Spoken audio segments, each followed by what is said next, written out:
Shalom. Shalom. Puji Tuhan pemirsa The Safe Ministry dimanapun berada. Kembali lagi bersama channel The Safe Ministry di mana kami kaum para alam yang semangat untuk belajar Alkitab melalui pelajaran sekolah Sabat. Dan minggu ini kita akan belajar pelajaran yang sangat menarik, yaitu berjudul Dasar Pemerintahan Allah. Dan para panelis sudah hadir di sini dan siap berdiskusi bersama pemirsa The Safe Ministry. Tetapi sebelum itu kita akan doa buka, saya akan pimpin dalam doa. Bapa kami yang di sorga, terima kasih atas berkat-Mu dan terima kasih karena kami masih diberikan kesempatan untuk mempelajari Alkitab. Bukakan hati dan pikiran kami dalam mempelajari pelajaran sekolah Sabat kali ini. Dalam nama Yesus kami berdoa, amin. Sebelum kita mulai ke detail dari hari ke hari untuk pelajaran sekolah Sabat, kita akan mendengarkan pengantar pelajaran minggu ini oleh Pak Tobit. Baik, pemirsa The Safe Ministry, kita masuk kepada pelajaran yang berikut tadi sudah disampaikan, yaitu dasar pemerintahan Allah. Kita coba perhatikan di Wahyu 12 ayat 17 sebagai ayat hafalan. Kita perhatikan nanti beberapa kata-kata kunci ya. Maka marahlah naga itu kepada perempuan itu. Ya, jadi ada dua pelaku di sini ya, naga dengan perempuan itu lalu pergi memerangi keturunannya yang lain ya, berarti ini pihak ketiga lagi ya, yang menuruti hukum-hukum Allah dan memiliki kesaksian Yesus. Jadi ada tiga pihak yang terlibat, naga ya, siapa itu naga? Nah, ya tentu dalam Wahyu ini semua bahasa-bahasa simbol. Ya, dia marah kepada perempuan itu, ya siapa ini perempuan itu, lalu pergi ya memerangi keturunannya.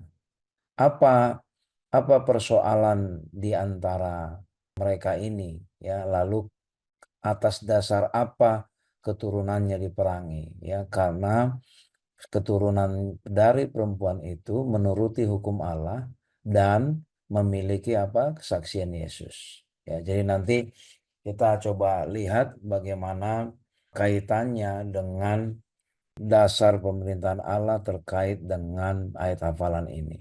Kita perhatikan kalau kita runut semua di Alkitab ini, maka kita akan memahami ya, akan memahami bahwa di tempat Maha Kudus di Bait Suci Surgawi ya, dinyatakan bahwa hukum Taurat itu ya, hukum Taurat itu adalah satu bagian yang penting. Kenapa? Ya, nanti kita juga bisa lihat bahwa di bilik yang Maha Suci itu, di tempat yang Maha Kudus itu ada yang namanya tabut perjanjian. Tabut perjanjian itu isinya yaitu hukum Taurat ya, hukum Taurat. Jadi ini menunjukkan memang hukum Taurat menjadi satu pertanda ya, satu pertanda bagaimana dasar Allah memberikan atau membangun pemerintahan ini, membangun hubungan pemerintahan antara Allah dengan umat ciptaannya. Dan yang cukup menarik adalah ya, tanpa menganggap bahwa hukum yang lain tidak penting, tetapi ada sorotan khusus terhadap salah satu hukum yang ada di dalam tabut perjanjian itu, yaitu hari Sabat ya, hari Sabat. Mengapa ini hari Sabat yang menjadi salah satu sorotan? Ya, karena memang ini kaitannya ya, ini kaitannya dengan peran Allah sebagai pencipta. Jadi hari Sabat itu bukan hanya sekedar misalnya ini sebuah hari dari bagian hari lain, tapi ini ada kaitannya dengan proses penciptaan, di mana kita ketahui setelah 6 hari Allah menciptakan, lalu dia beristirahat di hari ketujuh.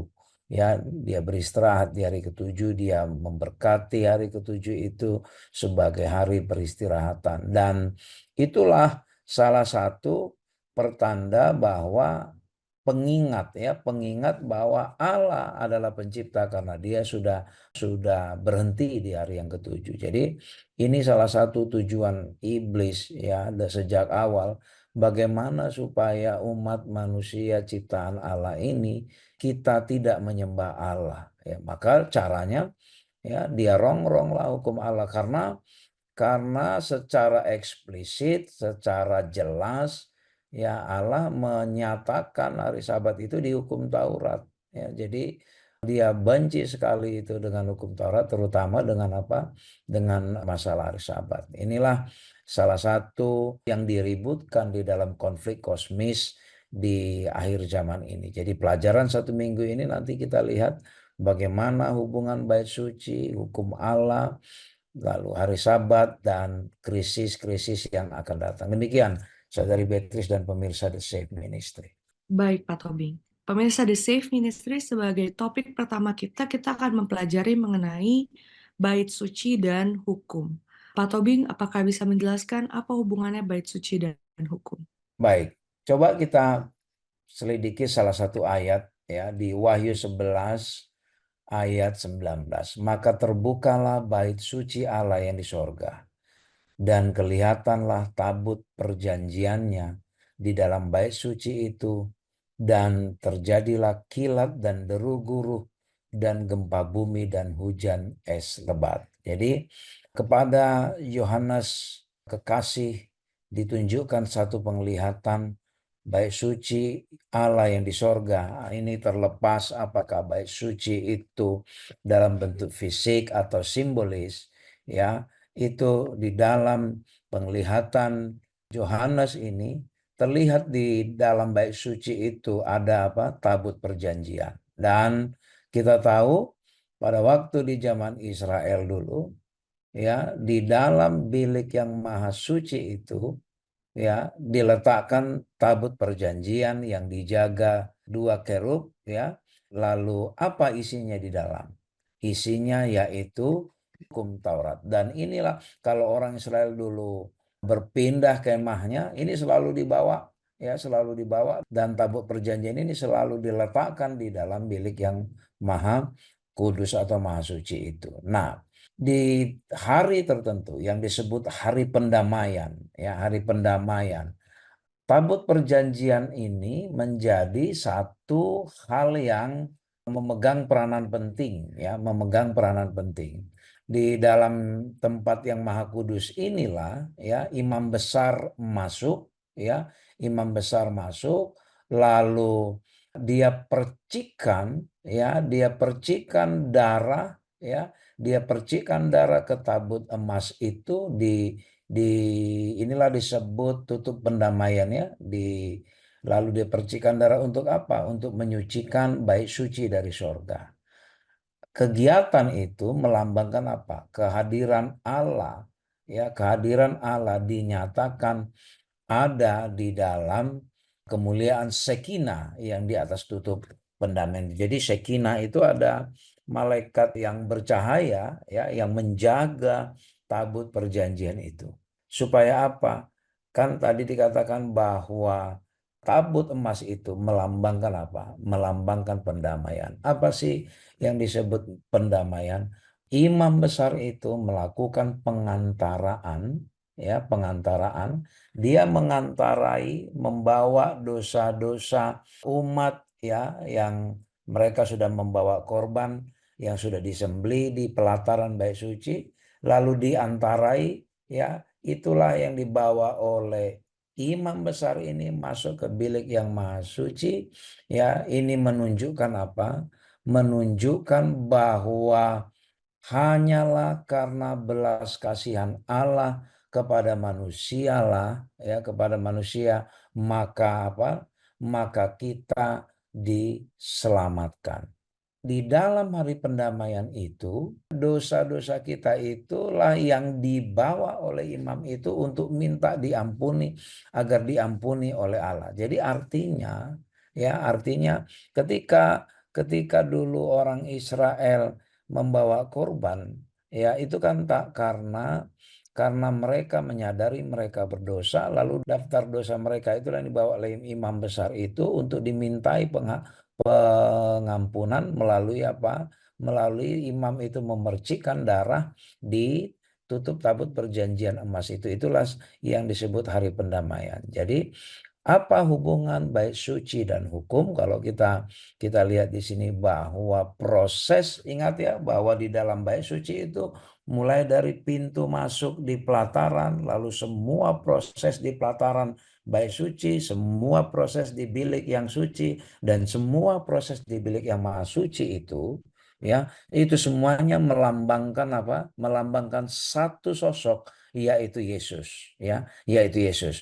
Nah, artinya, ya, proses di bait suci itu semua adalah melambangkan bagaimana atas belas kasihan Allah dosa-dosa kita diampuni. Ketika kita bicara dosa diampuni, dasarnya mengatakan dosa itu apa? Ada pelanggaran yang kita lakukan. Dari mana kita disebut melakukan pelanggaran? Ada hukum sebagai patokannya. Jadi, yang kalau kita katakan baik suci dan hukum, proses penghakiman yang dilakukan oleh Allah itu ya dilakukan berdasarkan kasih karunia, berdasarkan belas kasihan Allah yang ditimbang yang ditimbang berdasarkan apa?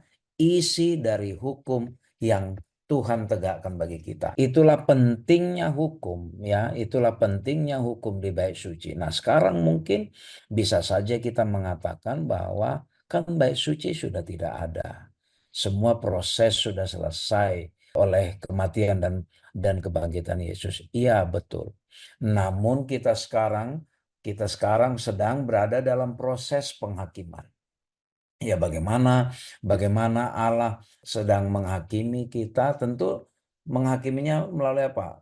Dihadapkan kepada hukum-hukum Allah. Walaupun kita puji Tuhan, walaupun Yesus nanti tetap tampil sebagai pembela kita, ya, sebagai pembela kita agar kita bisa diampuni, agar kita bisa diterima oleh Allah dan kita dilayakkan masuk surga. Demikian pentingnya keberadaan hukum di dalam proses penghakiman yang dilakukan Allah bagi kita. Demikian pemirsa The Safe Ministry dan Saudari Beatrice.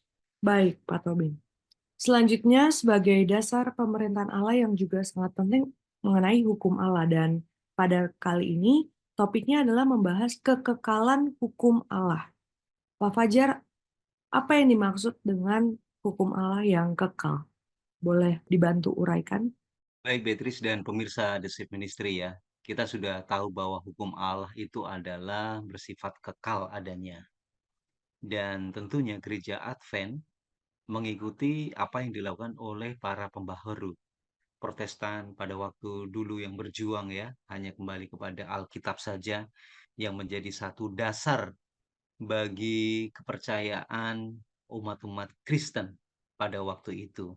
Dan sampai sekarang tentunya ya. Jadi hukum ritual atau upacara yang disampaikan oleh Musa kepada Bani Israel tadi yang sudah dijelaskan oleh panelis Saudara Elvin, itu tentunya berisi perintah atau ketetapan-ketetapan yang berhubungan dengan korban-korban pelayanan di bait suci. Kemudian, dengan kehadiran Tuhan menjelma sebagai manusia, Tuhan kita memang datang untuk meniadakan, membubarkan, dan serta menghapuskan hukum-hukum tersebut. Tetapi mengenai hukum moral atau hukum Tuhan, itu tidak akan pernah berubah. Hukum kasih itu sendiri ya.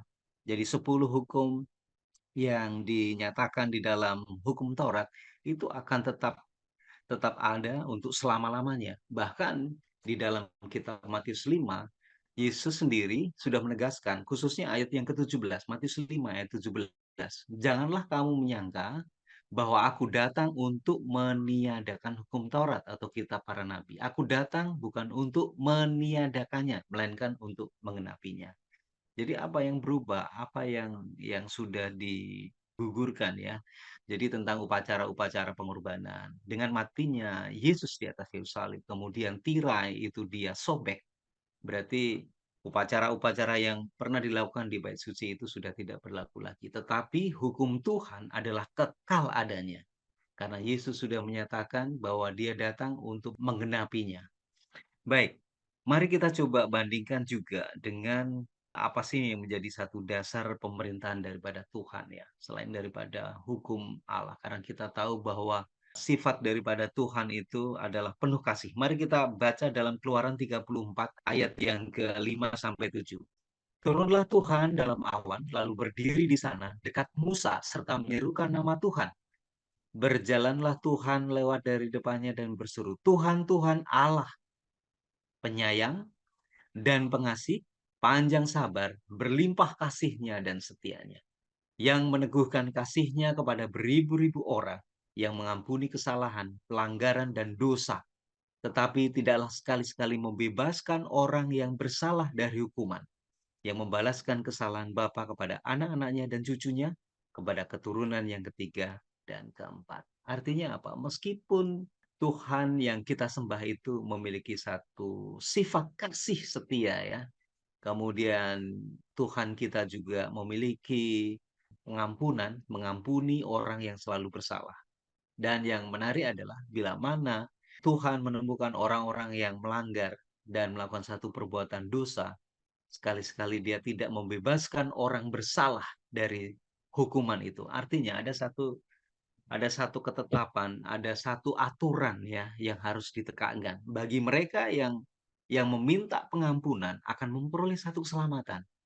Lain halnya bagi orang-orang yang tegar tengkuk, yang melakukan pelanggaran dan melakukan satu dosa. Sekali-sekali Tuhan tidak akan membiarkan, membebaskan orang yang bersalah itu dari hukuman. Berarti ada satu penegakan hukum yang sangat begitu jelas. Jadi meskipun sifat Tuhan adalah penuh kasih, penuh penyayang, penuh pengampunan, tetapi dia juga menegakkan satu keadilan kepada semua orang. Bagi orang-orang yang jahat yang melakukan perbuatan dosa akan memperoleh upahnya, yaitu kematian kekal tentunya. Berbeda dengan umat-umat Tuhan yang sudah mengakui akan pelanggaran dosa yang dilakukan, meminta pengampunan kepada Tuhan, akan ada satu janji kemenangan maupun janji kehidupan kekal yang ditawarkan oleh Yesus. Dengan iman tentunya ya, dengan iman percaya bahwa dia adalah satu-satunya juru selamat dan satu-satunya jalan kebenaran ya, kebenaran dan hidup supaya kita memperoleh satu kehidupan kekal. Demikian Beatrice dan pemirsa The Safe Ministry. Baik, Pak Fajar. Selanjutnya, pemirsa The Safe Ministry, topik yang juga sangat penting yaitu mengenai sabat dan hukum. Silakan Pak Tobing, boleh dibantu diuraikan mengenai topik kali ini. Pemirsa The Safe Ministry, kita coba lihat Wahyu 14 ayat 6 dan 7. Dan aku melihat seorang malaikat lain terbang di tengah-tengah langit, dan padanya ada Injil yang kekal untuk diberitakannya kepada mereka yang diam di atas bumi, dan kepada semua bangsa dan suku dan bahasa dan kaum. Dan ia berseru dengan suara nyaring, takutlah akan Allah dan muliakanlah Dia, karena telah tiba saat penghakimannya, dan sembahlah Dia yang telah menjadikan langit dan bumi dan laut dan semua mata air. Ayat ini atau perikop ini kalau kita teruskan, ini biasa yang kita kenal sebagai apa? Pekabaran 3 malaikat. Ya. Ayat 6 dan 7 ini malaikat yang pertama. Ya, kalau kita lihat kata kuncinya di situ, ya, ada malaikat terbang, ada Injil kekal ya, padanya ada Injil yang kekal untuk diberitakan. Kita tahu apa itu Injil yang kekal. Ya, Injil yang kekal itu sendiri adalah kabar baik, ya, kabar baik mengenai siapa? Mengenai Yesus, ya, mengenai mulai dari kelahirannya, kehidupannya, kematiannya, kebangkitannya, dan hingga apa? Kedatangannya yang kedua kali. Yang menarik adalah kita masuk ke ayat 7. Satu seruan disampaikan oleh malaikat itu, takutlah akan Allah, muliakanlah Dia. Kenapa? Sekarang sudah apa? Tiba saat penghakimannya. Karena sudah tiba saat penghakimannya, maka apa? sembahlah Dia yang menjadikan langit dan bumi. Nah, isunya adalah kalau kita bicara pekabaran 3 malaikat, sebenarnya isu utamanya adalah masalah apa? Masalah penyembahan. Ya, masalah penyembahan. Nah, kalau dikatakan masalah penyembahan, apa hubungannya dengan judul pelajaran kita, yaitu Sabat dan Hukum? Kita perhatikan, sembahlah Dia yang telah menjadikan langit dan bumi dan laut dan semua mata air. Ada isu yaitu apa? Proses isu penyembahan, ya. Isu penyembahan. Kita diingatkan supaya menyembah Dia yang menjadikan langit dan bumi. Artinya, ya ada krisis terjadi bahwa banyak umat manusia tidak menyembah yang menciptakan, tidak menyembah si pencipta langit dan bumi dan segala isinya ini. Kalau kita bicara siapa penciptanya, tentu kita kembali ke proses penciptaan, ya. Proses penciptaan yaitu bagaimana Allah menciptakan langit dan bumi selama 6 hari, lalu klimaksnya adalah di hari ketujuh, ya, di hari ketujuh Allah berhenti lalu Dia memberkati, ya.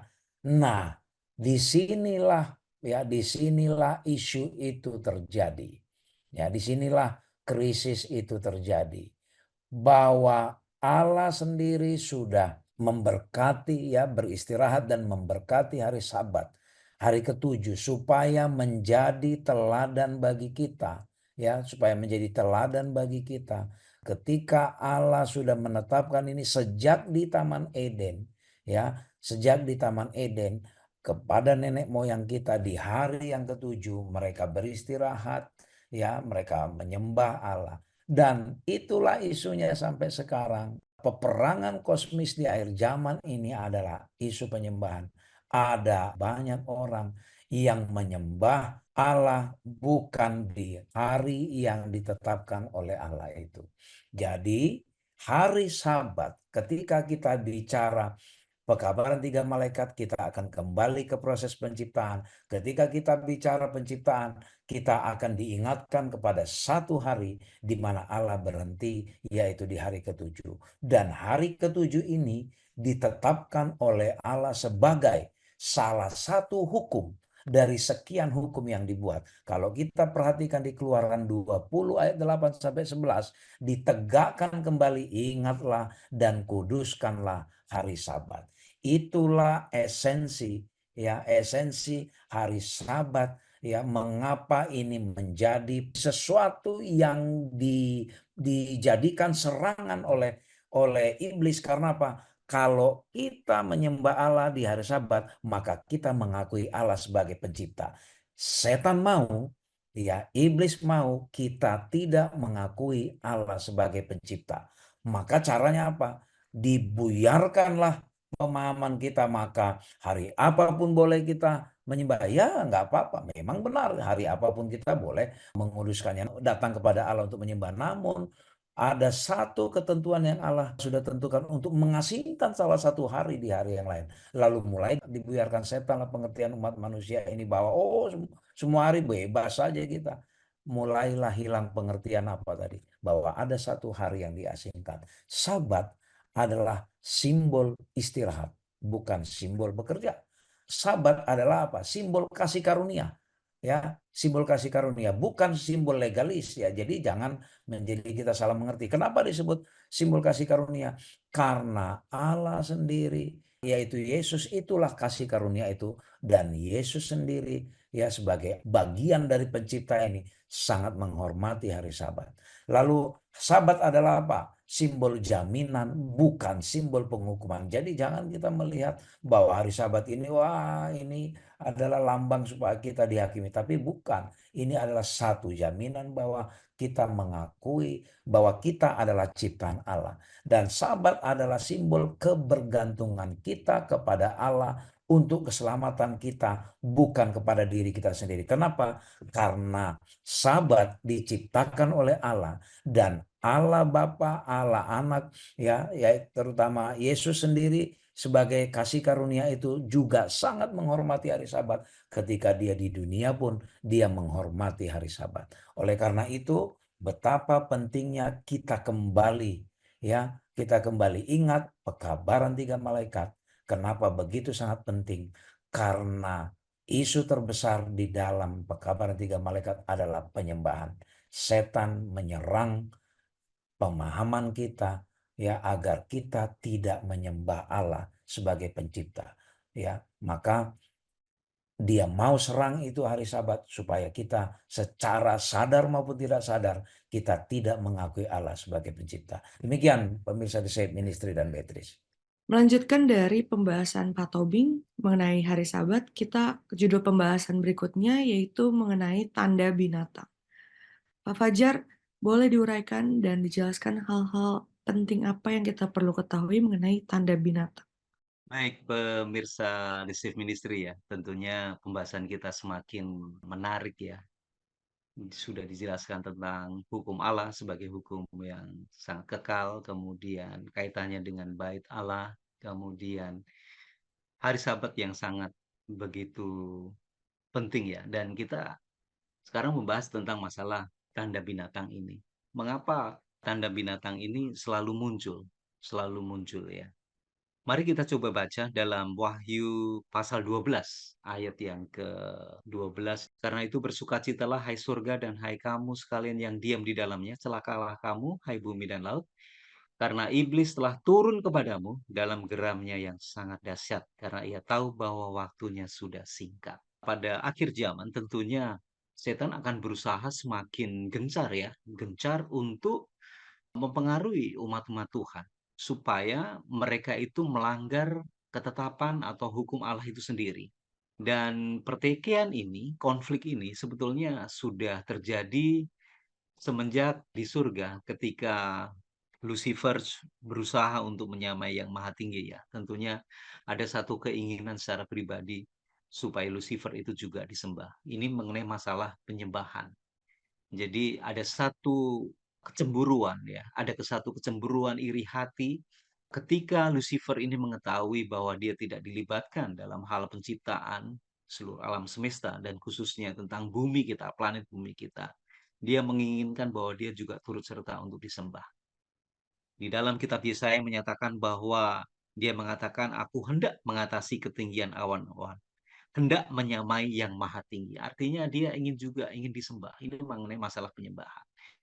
Dan iblis pada akhir zaman berusaha dengan sekuat tenaga untuk mengacaukan segala sesuatu, bahkan untuk mempengaruhi umat-umat Tuhan, untuk melanggar hukum Allah yang sudah ditetapkan oleh Tuhan itu sendiri, dan beralih untuk menyembah kepada dia. Untuk menyembah kepada dia.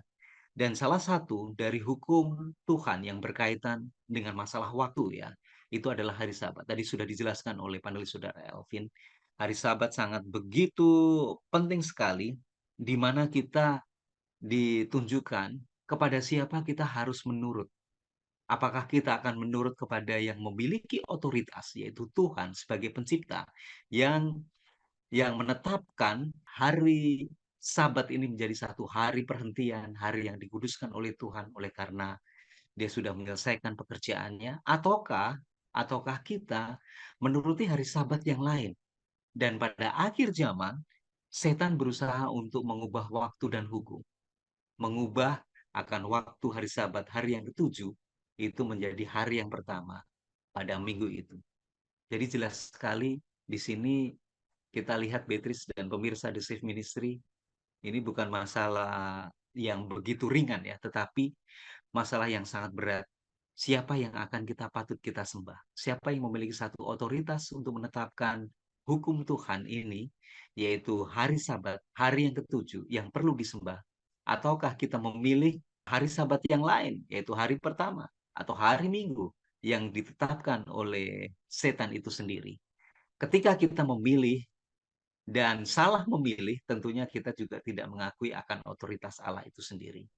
Jadi, dalam hal ini, tanda binatang yang sudah dinubuatkan oleh Yohanes Sang Kekasih menjadi satu tolak ukur bagi kita kepada siapa kita akan menyembah. Apakah kita akan menyembah kepada Tuhan Allah pencipta kita, ataukah tanda binatang, beserta dengan sekutunya untuk memilih beribadah pada hari yang pertama atau hari Minggu itu. Demikian Beatrice dan pemirsa The Safe Ministry. Baik, Pak Fajar. Selanjutnya pembahasan kita yaitu mengenai pekabaran 3 malaikat.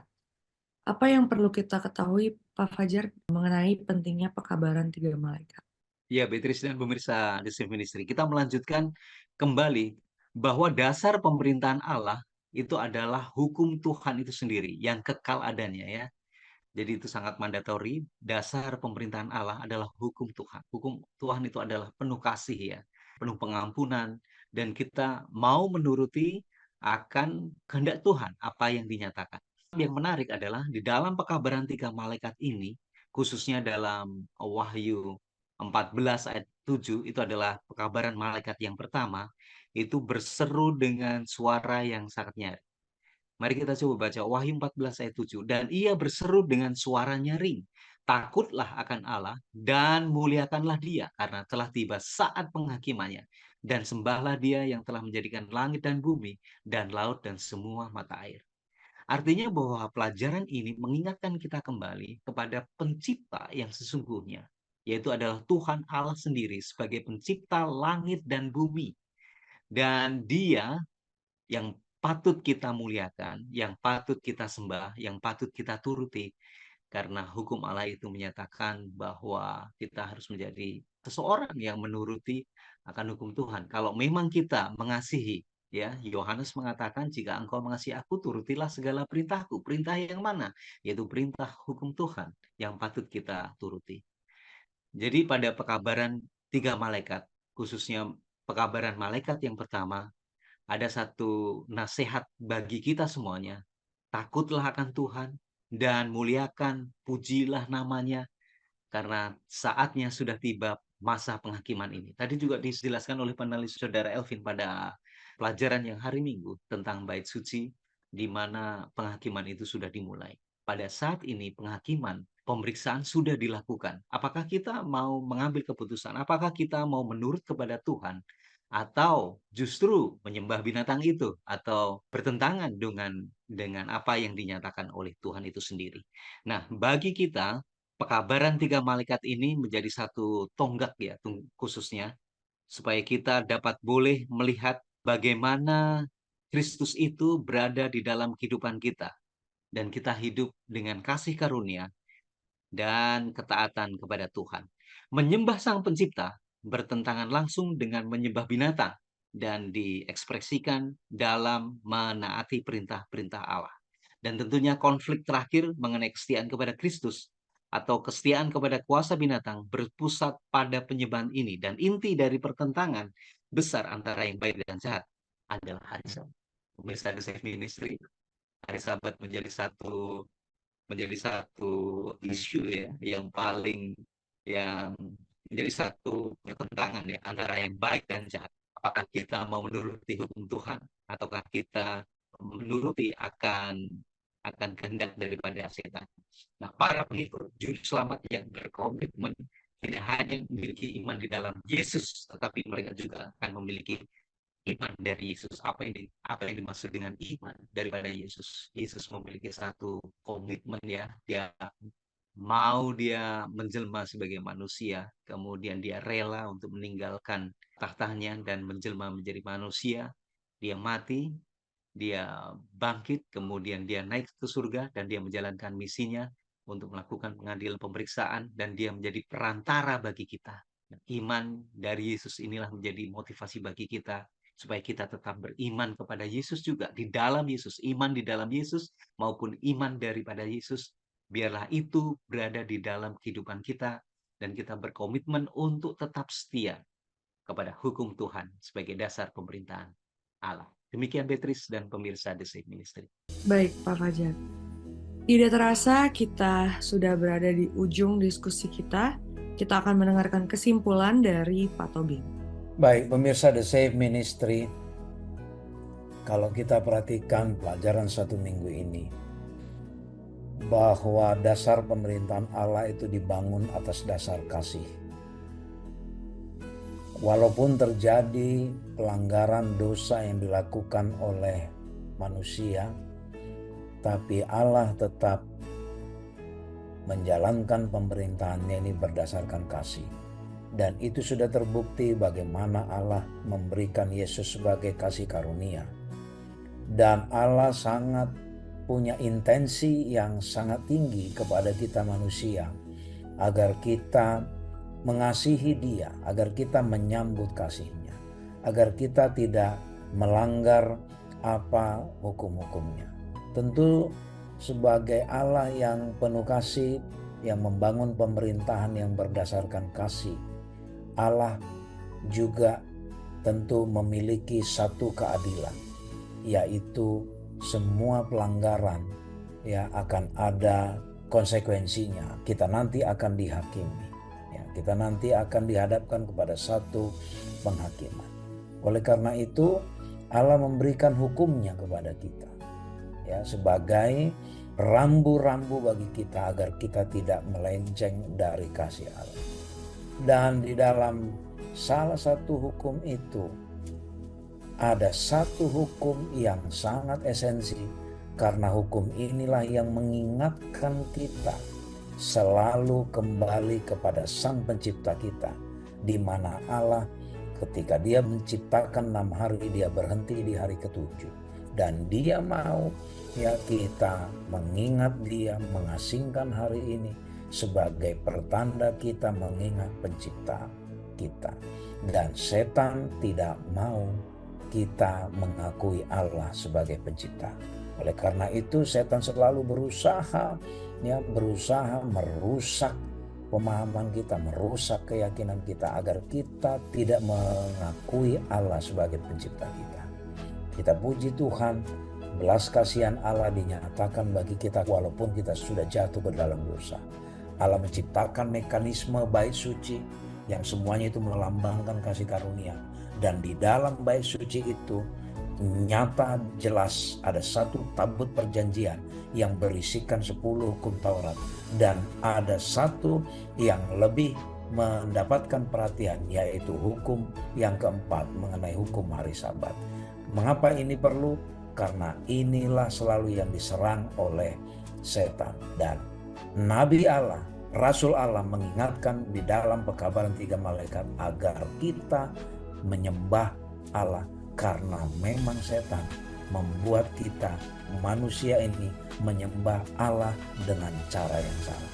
Pemirsa The Safe Ministry, ya, mari kita sambut kasih Allah. Dia membangun pemerintahannya itu berdasarkan kasihnya. Belas kasihan Allah itulah yang menjadi andalan kita, karena itulah jalan selamat kita. Dan bukti pengakuan kita akan kasih karunia itu, kita beriman kepada Yesus, dan iman kita itu nyata melalui tindakan kita. Kiranya Tuhan memberkati kita. Terima kasih kepada para panelis dan terima kasih pemirsa The Safe Ministry dimanapun berada. Kita berharap pemirsa The Safe Ministry mendapatkan inspirasi baru akan hukum Tuhan dan hari Sabat. Kita akan tutup dalam doa yang dipimpin oleh Pak Fajar. Baik, kita satu dalam. Kembali kami datang menghadap kehadiran Tuhan, mengucapkan syukur dan terima kasih oleh karena Engkau sudah memimpin dalam diskusi kami tentang dasar pemerintahan. Biarlah hukum kasih itu akan tetap selama-lamanya, dan kami tetap mengimani dengan penuh sukacita dan selalu menuruti akan firman Tuhan, sehingga kami akan selalu didapati setia pada waktu Engkau datang pada kali kedua. Memberkati seluruh pemirsa dimanapun mereka berada. Biarlah mereka akan tetap semangat untuk tetap setia sampai Engkau datang menjemput kami semuanya. Ampunkan segala dosa kami Tuhan, di dalam nama Yesus kami berdoa dan ucap syukur. Amin. Amin. Sungguh luar biasa berkat dan sukacita yang kita rasakan setelah mempelajari pelajaran Sekolah Sabat minggu ini. Dan tentunya kita juga mengharapkan pemirsa The Safe Ministry merasakan hal yang sama. Dan kami juga ingatkan untuk jangan lupa tinggalkan komentar, pencet tombol suka, dan juga langganan di channel The Safe Ministry. Sampai bertemu di pelajaran berikutnya. Tuhan Yesus memberkati kita semua. Shalom. Shalom. Shalom, Tuhan memberkati.